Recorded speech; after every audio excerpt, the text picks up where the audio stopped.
Motivation motivation सब करे, motivation मिले न कोई। गलत मोटिवेशन के चक्कर में सब गुड़ गोबर होए। सही मोटिवेशन का सामान आज के इस भौतिकवादी जमाने में उपलब्ध है ही नहीं। लोगों ने सिर्फ और सिर्फ बोलने के लिए दो शब्द सीख रखे हैं, एक मोटिवेशन और दूसरा पॉजिटिविटी। और असलियत में ये दोनों किसी के पास है ही नहीं।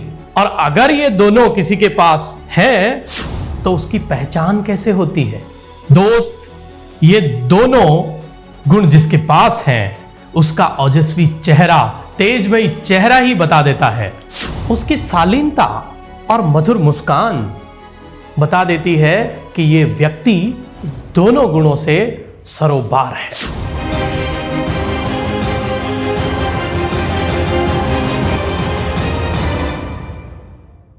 तो दोस्तों, जिस मोटिवेशन के लिए पूरी दुनिया जोर लगाए बैठी है, इवन कुछ तो मोटिवेशन को ऐसा मान के बैठे हैं कि एक बार हवा भर दो चलती रहेगी, लेकिन वो भूल जाते हैं कि दुनिया के बाकी लोग भी उनके सराउंडिंग में हैं और जब वो पिन मारेंगे तो गुब्बारा फूट जाएगा।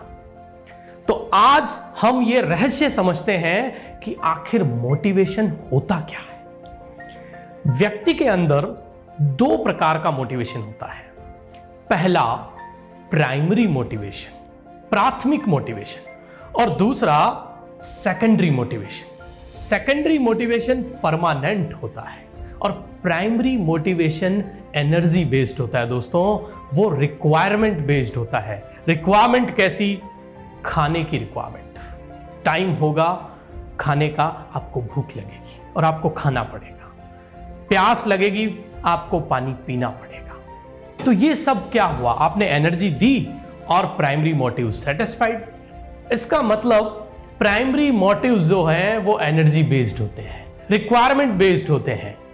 लेकिन दूसरी तरफ अगर आप चाहते हैं कि आपका जीवन परमानेंटली आप मोटिवेट हो जाएं, आपको कोई मोटिवेट करने वाला इस दुनिया में पैदा नहीं हुआ है, क्योंकि आपका पावर आपके पास है। तो ये टेम्परेरी मोटिवेशन की चक्कर और ट्रैप से बाहर निकलिए और आज हम जानते हैं परमानेंट मोटिवेशन क्या होता है।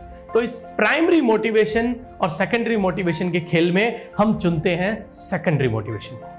और दोस्तों, सेकेंडरी मोटिवेशन में 3 स्टेप में हम समझते हैं कि परमानेंटली मोटिवेट कैसे रहा जा सकता है। पहले स्टेप में हमें यह समझना पड़ेगा कि कोई व्यक्ति मोटिवेट होता कैसे है। अगर साइकोलॉजिकल इस बात को समझें तो साइकोलॉजी में बताया गया है कि जॉय, सेटिस्फैक्शन एंड रिलीफ, ये 3 कारणों की वजह से व्यक्ति मोटिवेट होता है।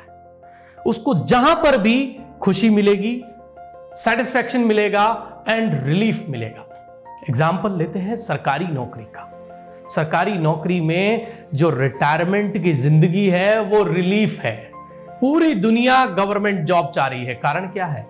सेकेंडरी मोटिवेशन है उसके अंदर। किसी को मोटिवेट करने की जरूरत नहीं है, लाइन लगी हुई है नौकरी लेने वालों की। तो ये है सेकेंडरी मोटिवेशन। तो सेकंड जो फैक्टर है वो है चॉइस, चैलेंज एंड कॉम्पिटेंसी, यानी आपकी सेल्फ एफिकेसी, आपकी खुद की योग्यता क्या है उस काम को करने के लिए। अगर आपको चॉइस से आप कोई काम करते हैं तो वो काम में बड़ा आनंद आता है आपको। अगर आपको कोई चैलेंज दे दे कि ये काम अगर आप कर लेंगे तो आपको ये मिलेगा, आप बड़े ही इंटरेस्ट के साथ मोटिवेट होकर उस काम को करेंगे। एंड कॉम्पिटेंसी मतलब आपकी सेल्फ एफिकेसी। अगर आपको कोई बोल दे कि ये कार्य आप नहीं कर सकते तो आपकी एफिकेसी के ऊपर लगता है और आप उस काम को बड़े ही मोटिवेट होकर करते हैं। तो ये था सेकंड फैक्टर। अभी बात करेंगे थर्ड फैक्टर की। और थर्ड फैक्टर में सबसे पहली जो चीज आती है वो आता है विजन। लोग बिना विजन के काम करते हैं, उसकी वजह से थोड़ा चलने के बाद मोटिवेशन की टाइम फेस। एक विजन दिमाग में क्लियर होना चाहिए और दूसरा, आप किसी न किसी व्यक्ति, वस्तु या अपने एनवायरमेंट से इंस्पायर होना जरूरी है। जब आप इंस्पायर होके काम करते रहेंगे, परमानेंट मोटिवेशन आपके साथ रहेगा। तो तीसरा जो कंपोनेंट है उसकी 3 बातें क्या है? पहला है विजन, दूसरा है इंस्पायर और तीसरा है एम्पावरमेंट। आप जीवन भर इन 3 स्टेप के साथ में परमानेंट मोटिवेट रह सकते हैं। कोई भी व्यक्ति आपको टेम्परेरी मोटिवेट करने की जरूरत भी नहीं करेगा। तो दोस्तों, जुड़े रहिए इस प्रकार की ताजा तरीन चर्चाओं के लिए, और इन रहस्यों को अगर आप अपने जीवन में जान लेंगे तो जीवन में और ज्यादा कुछ रह नहीं जाता है। जय हिंद, जय भारत।